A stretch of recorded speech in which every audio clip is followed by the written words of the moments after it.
സുഗീത് സംവിധാനം ചെയ്ത് ശിവദ നായരും കുഞ്ചാക്ക ബോബനും നായകന്മാരായി എത്തുന്ന ശിക്കാരി ശംഭു ഇന്ന് തിയേറ്ററുകളിൽ എത്തുകയാണ്.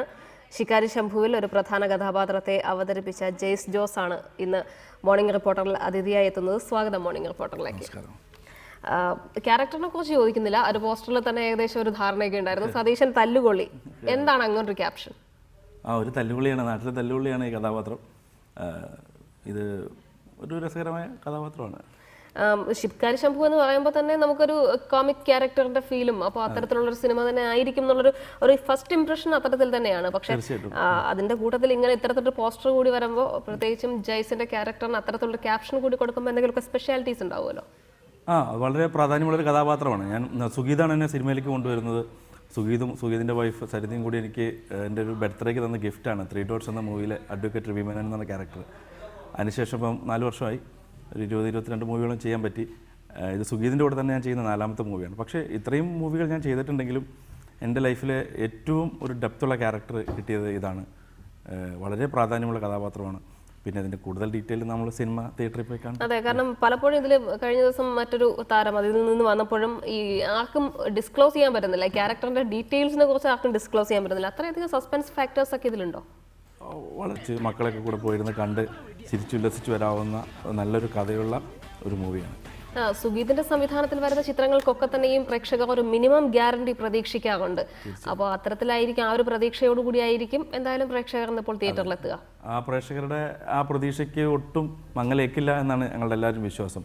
അപ്പോൾ കഴിഞ്ഞ ദിവസം നമ്മുടെ ഡയറക്ടർ ജോണി ആൻ്റണി ചേട്ടൻ ഇതിനകത്ത് അഭിനയിച്ചിട്ടുണ്ട്.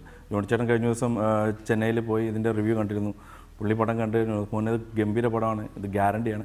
അതുപോലെ കണ്ടവരെല്ലാം എല്ലായിടത്തും നല്ല റിപ്പോർട്ടാണ്. പിന്നെ ചെയ്യുമ്പോൾ ഞങ്ങൾക്കും അറിയാലോ, കോതമംഗലം പോലെയുള്ള ഒരു അതിമനോഹരമായ ഒരു സ്ഥലം, അവിടുത്തെ പുഴകളും വെള്ളവും, നല്ല മഴയുള്ള സമയമായിരുന്നു. പിന്നെ സുഗീതിനെ പറ്റി അറിയാമല്ലോ, സുഗീതും ഫൈസലും ചെയ്തിരിക്കുന്ന എല്ലാ മൂവി, ഓർഡിനറി ആണെങ്കിലും മധുരനാരങ്ങ ആണെങ്കിലും അതിൽ ആ വിഷ്വൽ ഭംഗി എന്താണ് നമുക്കറിയാം. വളരെ വിഷ്വൽ ബ്യൂട്ടിയുള്ളൊരു മൂവിയാണ്.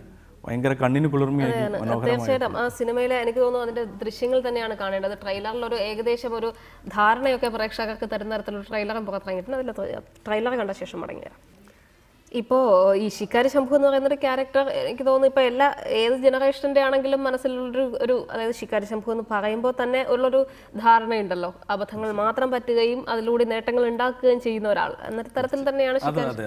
അപ്പോൾ ഈ സിനിമ അത്തരത്തിൽ തന്നെ ആയിരിക്കും ആൾക്കാർ പ്രതീക്ഷിക്കുക, പ്രത്യേകിച്ച് അല്ലെങ്കിൽ ഇങ്ങോട്ട് പേരിടേണ്ട കാര്യമുണ്ടോ എന്നുള്ളൊരു തോന്നലായിരിക്കും. അതെ, അതുപോലെ രസകരമായ സിറ്റുവേഷനുകളിൽ കൂടെ പോകുന്ന ഒരു സിനിമയാണ്. ശിക്കാരി ശംഭുവിന് സംഭവിച്ച പോലെ തന്നെയാണ് ഇതിലെയും നായകന് കിട്ടുന്ന പല ഭാഗ്യങ്ങളും. അത് മാത്രമല്ല, ഈ ഓർഡിനറി എന്ന് പറയുന്ന സിനിമ വളരെ ഒരു ഹിറ്റായിരുന്നു. മാത്രമല്ല അതിൻ്റെ വിഷ്വൽ ബ്യൂട്ടി, ഒപ്പം തന്നെ സുഗീത് എന്ന സംവിധായകൻ മലയാള സിനിമയിൽ സൈനിട്ട ഒരു സിനിമയായിരുന്നു ഓർഡിനറി. അപ്പം കുഞ്ചാക്കോ ബോബനും സുഗീതും പിന്നെയും ഒന്നിക്കുമ്പോൾ എന്ന് പറയുമ്പോൾ അതിൻ്റെതായ ഒരു ഇമ്പോർട്ടൻസ് ഉണ്ടല്ലോ, അല്ലെങ്കിൽ അതിൻ്റെതായ പ്രതീക്ഷകളുണ്ടല്ലോ. അതെ, ഓർഡിനറിയുടെ സെയിം ടീമാണ് ഇതിനകത്തുള്ളത്. കാരണം സുഗീതിൻ്റെ ഡയറക്ഷൻ, നിഷാദ് കോയയുടെ തിരക്കഥ, അതുപോലെ നമ്മളുടെ ഫൈസലിൻ്റെ ക്യാമറ, ആ സെയിം ടീമുകൾ തന്നെയാണ് ഇതിനകത്ത് വർക്ക് ചെയ്തിരിക്കുന്നത്. എനിക്ക് തോന്നുന്നു അത് ഓർഡിനറി പോലെ, ഇപ്പോൾ എനിക്ക് എൻ്റെ മനസ്സിൽ തോന്നുന്നത്, ഞാനിത് കണ്ടിടത്തോളം നമ്മൾ പണ്ട് ഓർഡിനറി കഴിഞ്ഞപ്പോൾ ഗവിയിലേക്ക് ആളുകൾ ചെന്ന പോലെ കോതമംഗലത്തേക്ക് ഇനി ഒരു അത്ര മനോഹരമായിട്ടാണ് ആ കാടും ഏരിയൊക്കെ എടുത്തിരിക്കുന്നത്. ഇപ്പോൾ ഞങ്ങൾ കോതമംഗലത്തിന് മുമ്പ് പുലിമുരുകൻ പോലെയുള്ള പല പടങ്ങളും നടന്നിട്ടുണ്ടെങ്കിലും കോതമംഗലത്ത് ഞങ്ങൾ ഷൂട്ട് ചെയ്ത ഏരിയയിൽ ആദ്യമായിട്ടാണ് ഒരു ഷൂട്ടിംഗ് ചെല്ലുന്നത്. അപ്പോൾ അവിടുത്തെ ആളുകളുടെ എല്ലാം ഭയങ്കര സപ്പോർട്ടായിരുന്നു.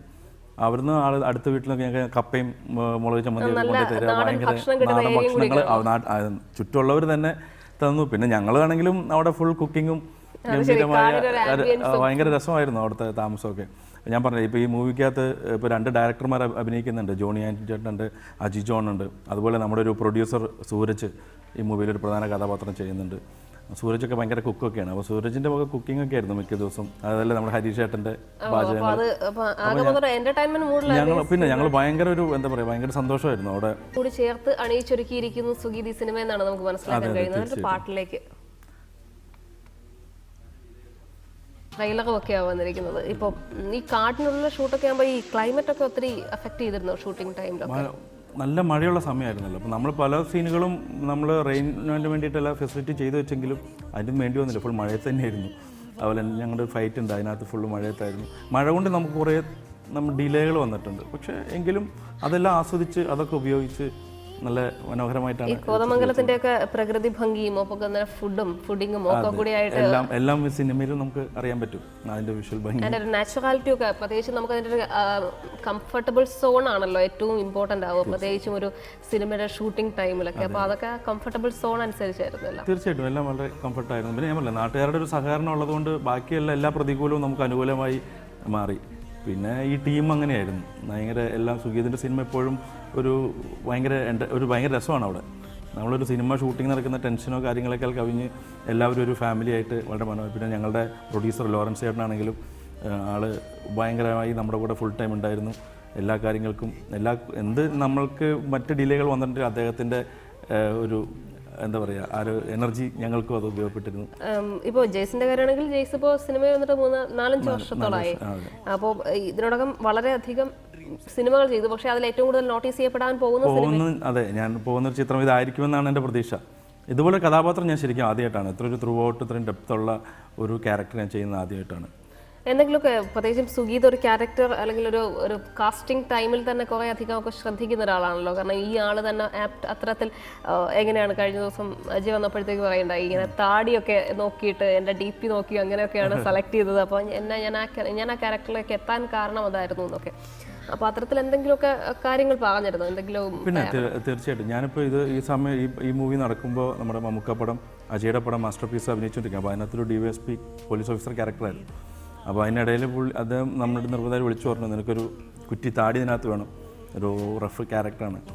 അപ്പോൾ അത്തരം നിർബന്ധങ്ങളൊക്കെ ഉണ്ടായിരുന്നു, ചെറുതായിട്ട് മീശയൊക്കെ പിരിച്ചു വെച്ച് അങ്ങനെ ഒരു ക്യാരക്ടറാണ് അതിനകത്ത്. നമുക്ക് ഈ ശിക്കാരി ശംഭു എന്ന് പറയുന്ന ഒരു പോസ്റ്ററിൽ വരുന്നതിൻ്റെ പ്രശ്നമാണെന്ന് അറിയില്ല. സതീശൻ നാട്ടിലെ തല്ലുകൊള്ളി എന്ന് പറയുന്ന പോസ്റ്റർ കാണുമ്പോൾ ആദ്യം സത്യത്തിൽ ഒരു ചിരി ഫാക്ടറാണ് തോന്നുന്നത്, പക്ഷേ അതിനേക്കാൾ കൂടുതൽ എനിക്ക് തോന്നുന്നത് അതിലൊരു വില്ലൻ ഫാക്ടറാണെന്ന് തോന്നുന്നു. അല്ല, വില്ലൻ അങ്ങനെ ഒരു വില്ലൻ കഥ, അതും എന്തായാലും സിനിമ കാണുമ്പോൾ അതിൻ്റെ ഒരു സസ്പെൻസ് ശരിയാണ്, സസ്പെൻസ് എന്തായാലും പൊളിക്കാൻ അതെ, അതങ്ങനെ തന്നെ ഇരിക്കട്ടെ. കാരണം ഒരു ഡയറക്ടർ എന്തൊക്കെയാണ് ഉദ്ദേശിച്ചിരിക്കുന്നത് നമുക്ക് പറയാൻ പറ്റില്ല. അപ്പം ഞാൻ അത്തരം കാര്യങ്ങളിലേക്ക് പോകാതിരിക്കുന്നതാണ് ഏറ്റവും.